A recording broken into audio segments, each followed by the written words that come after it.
Hello and welcome back, or maybe for the first time, to Science Says, bite-sized research you can actually use. I'm Kirsten, the Director of Research at Carbon Sync, and today we are talking about soil carbon and cows. And so at this point, if you're thinking soil carbon is just like a bunch of cow poo, well, this ain't for you. You just scroll on by, cowboy. Bye. Bye. All right, if you're still here, today's paper, Ruminating on Soil Carbon, uses a super neat framework built around what the authors are calling ecophysiological elements, or EEs for short. It's just a big fancy science word that means the plant and soil responses that link grazing decisions to soil carbon outcomes. And the question that they tackle is, can better grazing management build soil carbon? And if it is possible, what are those EEs that we need to influence to get that carbon into the soil? So let's dig in. So when people talk about grazing, they often start and stop at stocking rate, but this is about the bluntest tool to look at grazing you could use. What really matters is the pattern, how often and when they're in the paddock, how long they stay there, and how much they graze while they're there.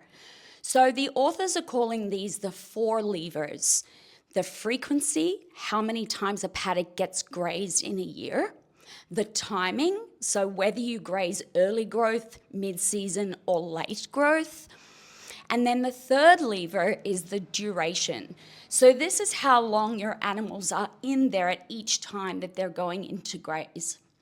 The last one is the intensity, and this is how much biomass they're taking off each time from the paddock before you move them on.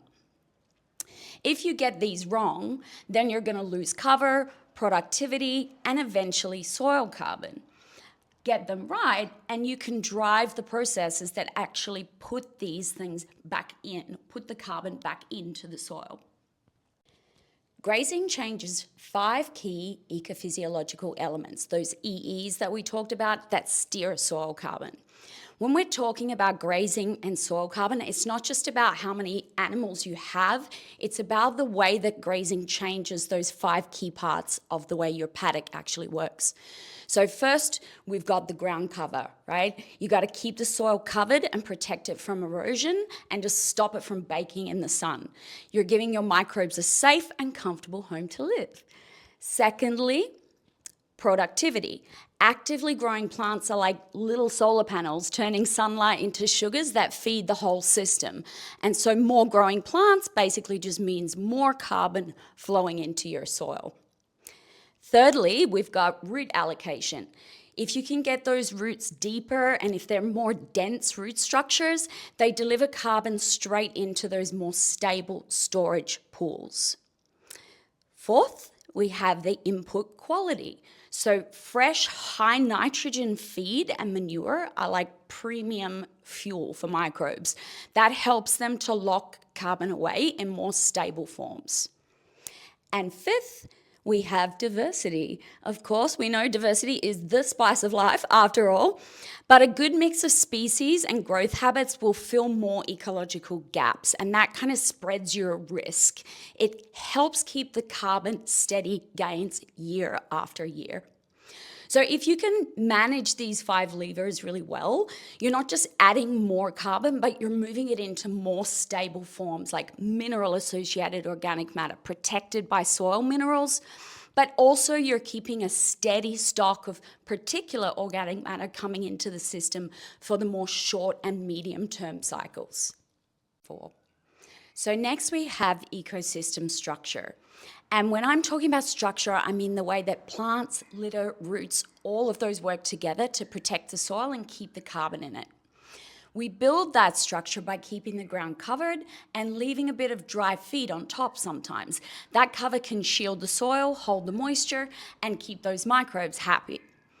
Litter and a little bit of surface roughness can help trap carbon particles and also can give new seeds a better start to get established. And again, they just stop the soil from baking in the hot weather. Deep roots, they're going to hold the soil together, store carbon down there where it lasts, and also keep the soil pores open so water and air can move around. When we're grazing more evenly, you're spreading manure across the paddock surface instead of just clumping it together. And on top of that, a mix of plant species will mean that sunlight and water can get used all year round.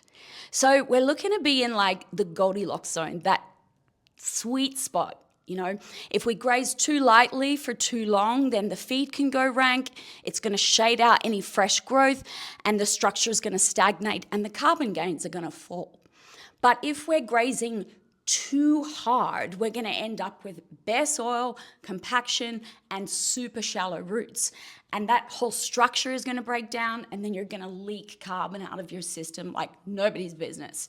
But with planned grazing and rest periods, that Goldilocks zone, we can keep that steady cover, grow healthy roots, and build a strong, resilient structure that locks carbon in for the long term. So everything we've talked about, cover, roots, litter, grazing pattern, all these things just feed into those 3 simple carbon pathways. You might remember this figure from the first episode of Science Says. It turns out that all carbon science just comes back to these fundamentals in the end.